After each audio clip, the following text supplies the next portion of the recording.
here comes the U.S. Constitution. There are many, many, many people in the country opposed to this U.S. Constitution. Ratifying it, getting the states to vote yes, was not an easy thing. It was a very tough run fight. It could have gone either way. The anti-federalists did not like the U.S. Constitution. They feared an all-powerful federal leviathan. Now, I think they were wrong, because for the first 150 years, we did not have an all-powerful federal leviathan, but they're correct now. In Virginia, the anti-federalists rule, especially Patrick Henry. He rules the roost. James Madison writes the Constitution. Patrick Henry and the anti-federalists, they don't like it. So when it comes time to choose a senator for the first U.S. Congress, do Patrick Henry and his boys choose James Madison? No, they do not. Because remember, back in the day, U.S. senators were not chosen by the people in an election. Very wisely so. The state legislators chose your senator. James Madison should have been a senator from Virginia with his stature in the first Congress. He was not, because Patrick Henry and the anti-federalists rule. So James Madison says, okay, I'm going to run for the congressional seat, and that is chosen by popular election.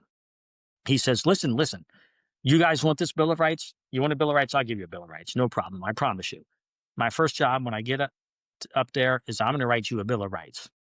He wins that House seat. James Madison now is promised to write a Bill of Rights. So because he's a genius, he says, so you know what I'm going to do?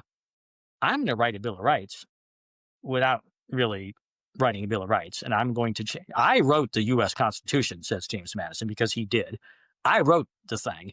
I don't want to change it. I just wrote it 10 minutes ago. I'm not changing this thing. You want a Bill of Rights? I'll give you a Bill of Rights. He fakes a Bill of Rights. As one author noted, the Bill of Rights was a sop to the unenlightened. It's a fake. It's a scam. It's a trick. It changed nothing. Now, that was designed to fool the voters, the people who wanted a Bill of Rights. Sidetrack.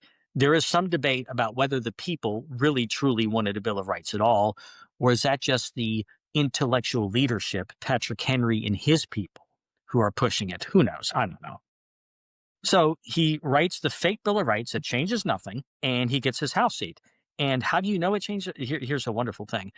The man who insisted and demanded and stomped his feet and threw a hissy fit demanding a Bill of Rights, Patrick Henry, what does he do after he sees the document that James Madison wrote? Well, he refused to support it completely and absolutely and totally. He refused to support it because he saw the trick that James Madison pulled. So that's how the Bill of Rights came into being. It was designed to trick the people, and it did. And ironically, in the long run, it turned the federal government into the all-powerful Leviathan monster that Patrick Henry feared.